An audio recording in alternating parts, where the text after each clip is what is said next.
Anda kembali di Anyus Malam pemirsa. Setelah menjalin komunikasi intensif siang tadi, Anies Baswedan menyambangi kantor DPD PDIP Jakarta. Saat ditanyai terkait kemungkinan diusung PDIP dalam Pilgub Jakarta, Anies menyebut masih menunggu keputusan.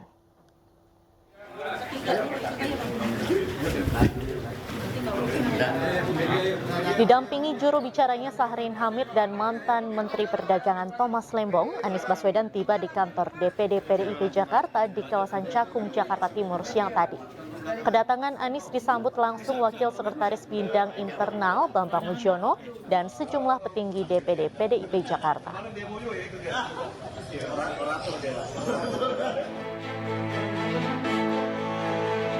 Jubir Anies menyebut pertemuan membahas sejumlah program-program pro rakyat, termasuk politik tata ruang hingga kelestarian lingkungan. Usai pertemuan, Anies bersama Ketua DPD PDIP Jakarta, Adi Wijaya, sempat memberikan keterangan kepada awak media terkait pertemuannya tersebut. Saat ditanyai terkait kemungkinan diusung PDIP dalam Pilgub Jakarta, Anies menyebut masih menunggu keputusan. Hal-hal yang menyangkut pilkada tentu kita obrolkan, tapi kita semua menunggu apa yang menjadi keputusan.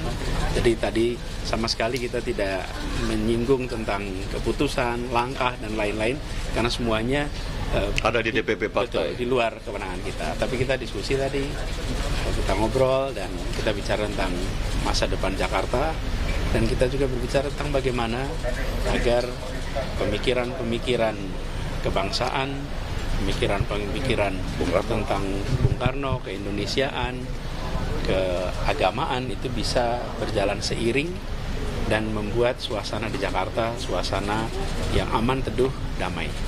Lalu bicara juga soal keberpihakan kepada mereka yang kecil, yang lemah. Tadi saya sampaikan prinsip sederhana, membesarkan yang kecil tanpa mengecilkan yang besar.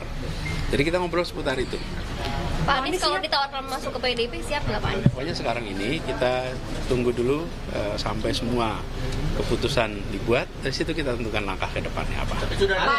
Jadi sekarang itu. Lalu saya ingin juga sampaikan mumpung kesempatan ini, kita menyaksikan beberapa hari terakhir di mana kehidupan kebangsaan kita, kehidupan kenegaraan kita mengalami ujian. Dan dalam situasi ujian seperti itu, kita menyaksikan siapa yang konsisten. Dan saya menyampaikan apresiasi kepada PDI Perjuangan yang konsisten di dalam mengawal konstitusi kita. Konsistensi ini adalah sesuatu yang harus kita hormati dan kita hargai, karena penjaga konstitusi adalah penjaga negara.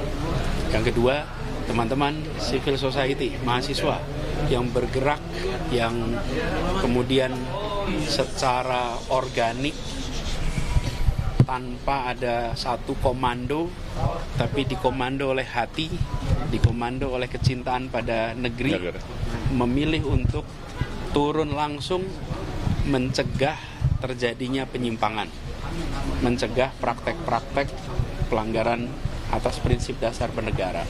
Dan sikap civil society, sikap mahasiswa, bahkan ada anak-anak STM juga, anak-anak SMA yang ikut datang ke jalan, itu menunjukkan kita masih punya stok pejuang yang banyak. Di sisi lain, saya ingin sampaikan apresiasi kepada pimpinan Dewan yang kemudian merespon dan menghentikan proses penyusunan undang-undang yang cepat itu. Sikap pimpinan Dewan ini saya sampaikan apresiasi, merespon atas masyarakat, merespon atas civil society. Dan berikutnya kita harus kawal.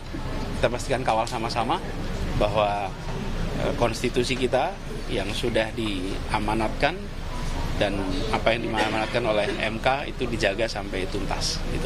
Pak Anies sudah ada rencana pertemuan dengan Bu Mega belum? Kita mengalir saja nanti pada waktunya. Seperti pertemuan hari ini, kan juga tidak direncanakan, spontan, rileks, santai. Nanti kita kabari kalau ada pertemuan. Pak Bu Mega kan bilang kalau Pak Anies mau didukung, Pak Anies mau atau enggak nurut sama Bu Mega gitu Pak. Nah Pak Anies melihat itu seperti apa Pak? Ya, jadi kita semua menyadari bahwa beliau merujuk kepada amanat konstitusi. cita-cita bernegara, cita-cita untuk mewujudkan Indonesia yang bersatu, yang beragam tapi bersama, dan itulah yang kemudian kita jadikan rujukan sama-sama.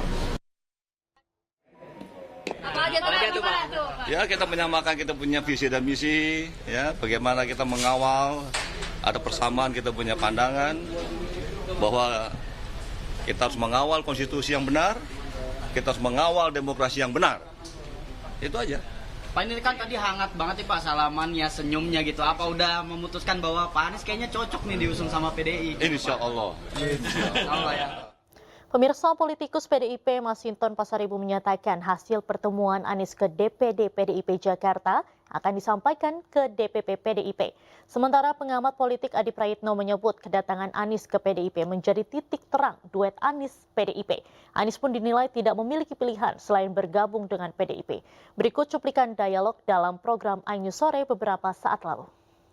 Ini membahas banyak hal termasuk kesamaan ideologi dan juga pemahaman. Berarti semakin kuat nih Bang Masinton, PDIP bakal mengusung Anies. Ya, insya Allah. Nah, tentu semua keputusan kan ada di DPP PDI Perjuangan seperti itu. Nanti akan hasil pertemuan tadi akan disampaikan oleh Pak Aming sebagai Ketua DPD PDI Perjuangan Jakarta kepada DPP PDI Perjuangan. Seperti itu, dan juga kepada Ibu Mega.